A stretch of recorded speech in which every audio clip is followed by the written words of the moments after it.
यही परमात्मा हमारे वास्तव में पिता हैं। पालक होने के कारण ये पिता हैं, हमारे जनक होने के कारण ये हमारी माता है, क्योंकि इन्होंने हमें अपने वचन से उत्पन्न किया हुआ सभी आत्माओं को। और यही हमारा असली धन है, क्योंकि परमेश्वर स्वयं आकर बताते हैं, कबीर सब जग निर्धना, धनवंता ना कोई, और धनवान उसको जानियो जिस पर राम नाम धन होए।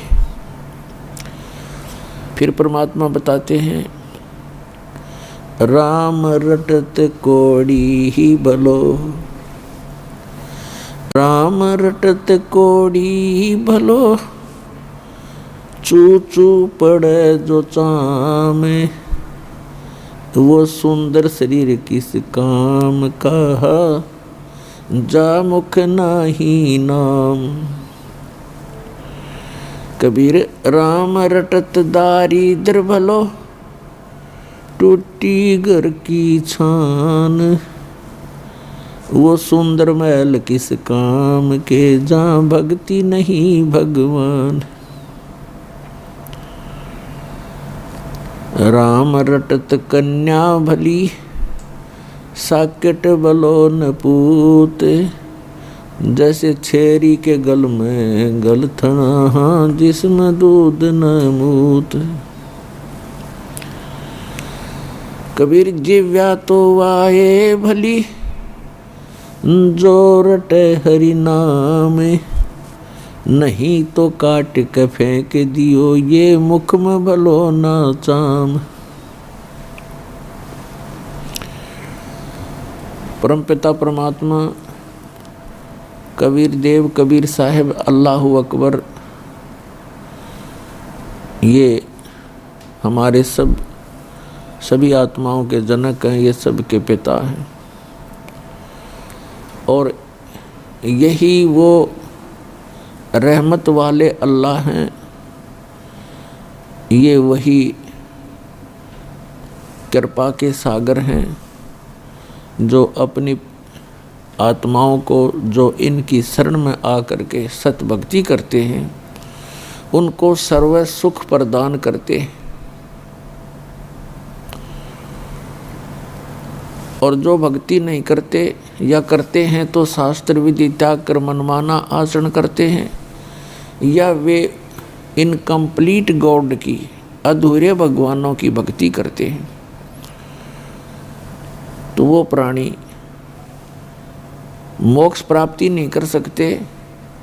और उनका प्रारब्ध में यानी किस्मत में लिखा हुआ जो पाप कर्म है, जिसके कारण प्राणी को कष्ट होते हैं, उससे भी छुटकारा नहीं पा सकते। प्रत्येक प्राणी इस काल के लोक में 21 ब्रह्मांड में,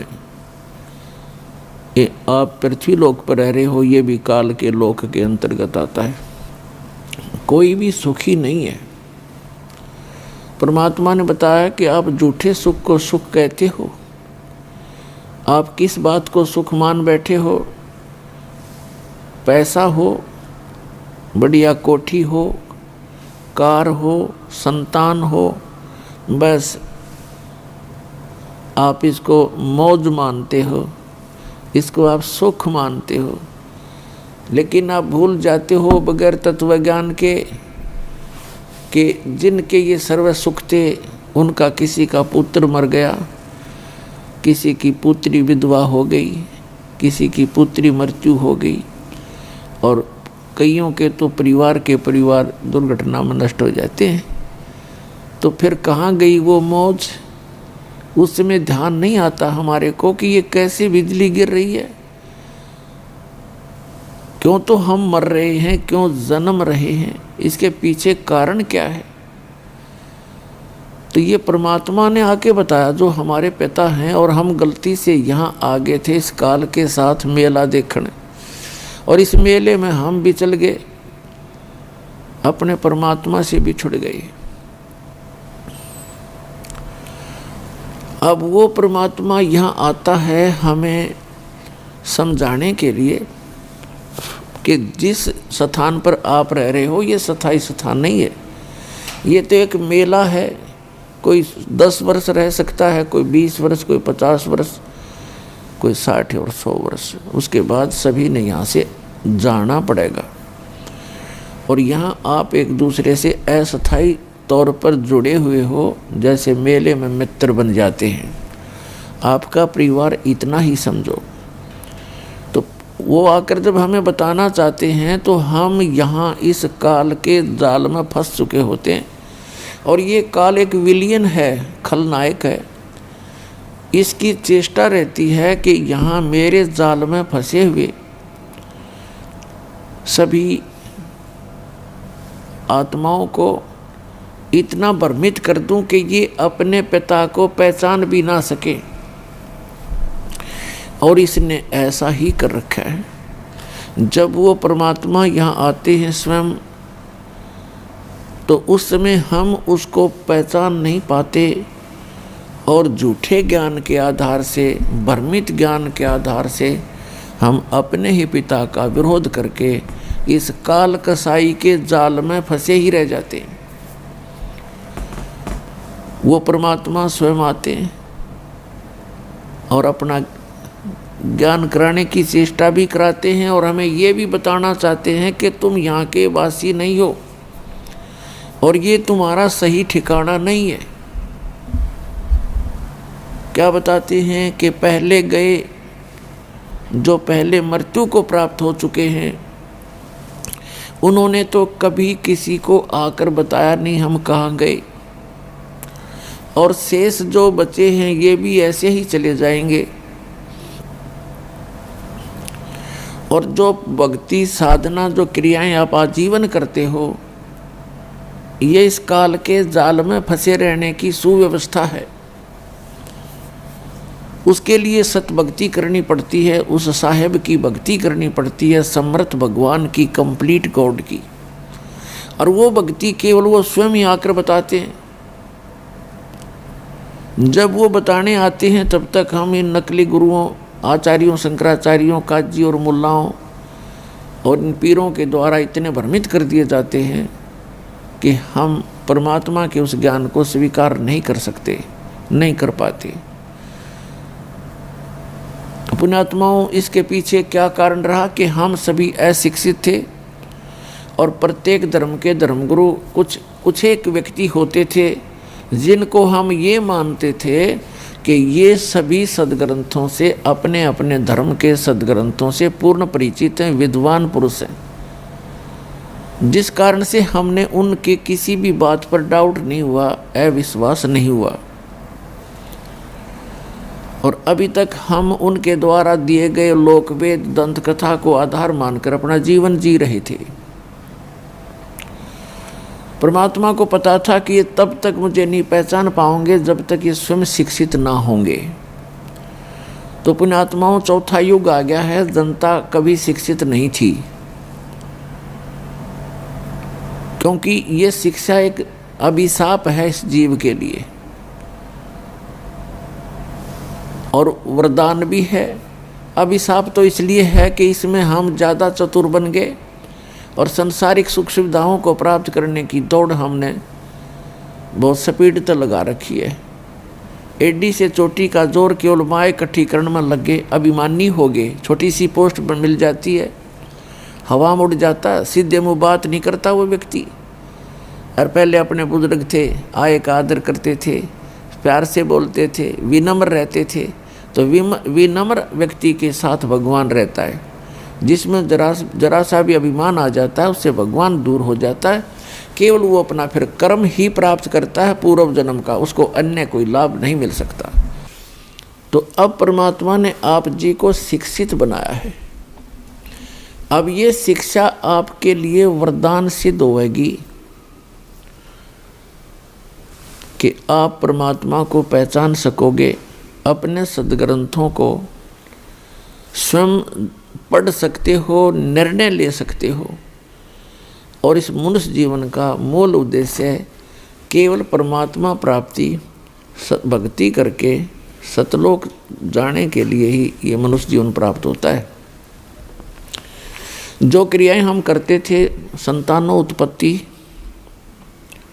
उनकी परवरिश में सारा जीवन लगाकर हम ये कहा करते थे, हमारे बुजुर्ग, हमने देखा सुना कि मेरा काम पूरा हो गया, बच्चों का विवाह कर दिया, परमात्मा ने उनका संतान दे दी, अपने पैरों पर खड़े हो गए, अब मेरी बेशक मृत्यु होगी, हो जाओ, मेरा काम पूरा हुआ।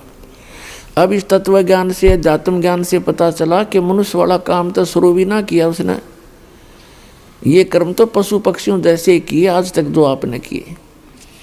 तो इस मनुष्य जीवन का यदि कोई मूल उद्देश्य है, केवल परमात्मा प्राप्ति है, और आप जी जिनको ये मानव शरीर मिला है, ये एक ड्रेस है, ड्रेस, पोशाक, इसको संत भाषा में चोला बोलते हैं, चोला यानी कपड़ा। तो ये वस्त्र आपको अन्य प्राणियों से भिन्न प्राप्त है, तो इसका कोई काम भी भिन्न है,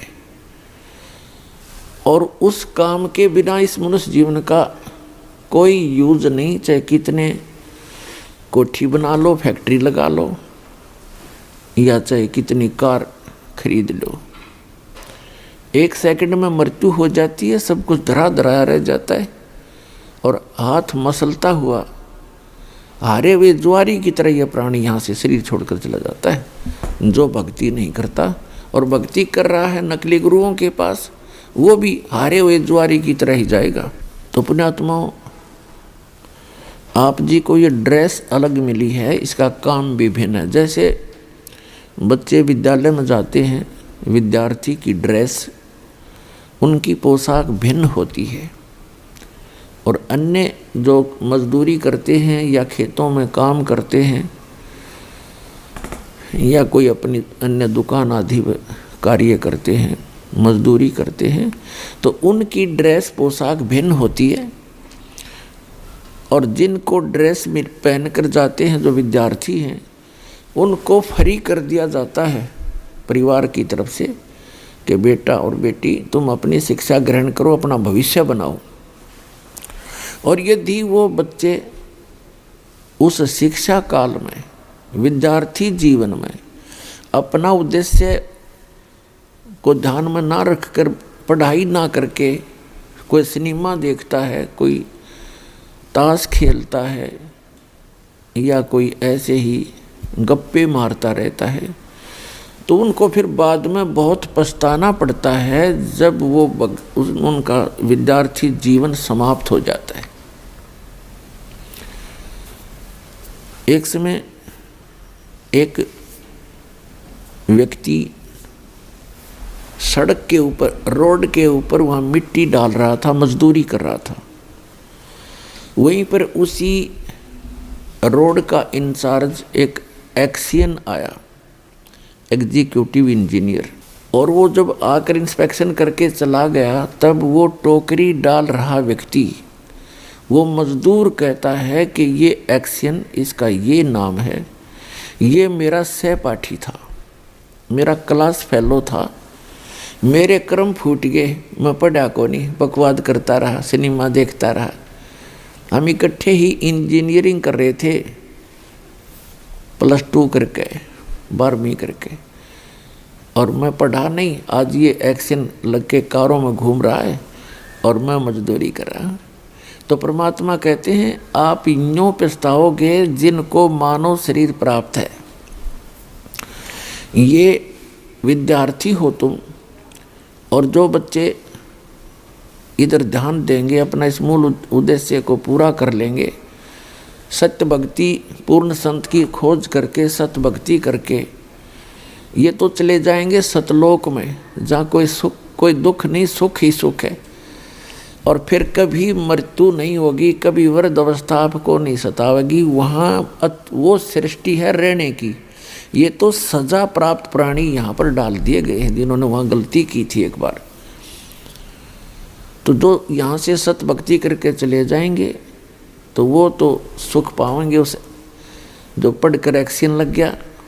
और दूसरे दुख पाओगे जो इस मनुष्य जीवन के अंदर केवल राजनीति में, कोठी बनाने में, बंगले बनाने में, घूटी सूटी लाने में, और बेमतलब की बकवाद करके अपना जीवन व्यर्थ कर जाते हैं, वो ऐसे पछताएंगे जैसे वो मजदूर पछता रहा था, फिर गधे कुत्ते बनकर मजदूर लगेंगे। इसलिए परमात्मा ने आकर स्वयं ज्ञान दिया है कि आप भक्ति करो, और जो भक्ति नहीं करते वो चाहे भले ही आज आपको सुखी नजर आते हैं, वो उनके पूर्व जन्म की शुभ कर्मों की बैटरी चार्ज है, आगे चार्जर लग नहीं रहा। तो जब तक पूर्व जन्म की बैटरी चार्ज है यानी पुण्य कर्म है वो उनके चलेंगे, तब तक तो उसको कोई परेशानी नहीं होगी। और जब परेशानी आने लगेगी, बैटरी डिस्चार्ज होगी, पुण्य क्षीण हो जाएंगे, फिर उस पर कहर पे कहर टूटेंगे। तो इसलिए जो आज सुखी है उसको भी चार्जर लगाना पड़ेगा, यानी सतभक्ति रूपी ये साधना इस दास से प्राप्त करनी पड़ेगी, क्योंकि विश्व के अंदर इस दास के अतिरिक्त किसी के पास सतभक्ति नहीं और सच्चा ज्ञान नहीं, सब गलत ज्ञान प्रचार कर रहे हैं।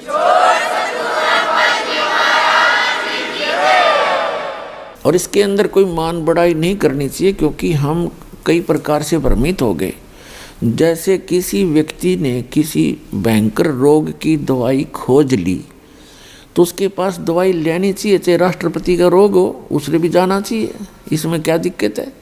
तो थोड़ी सी भी बुद्धि से काम आप लोगे तो ना अभिमान सतावेगा, आपको अपना कल्याण नजर आएगा, तो तुरंत आकर के नाम लीजिए।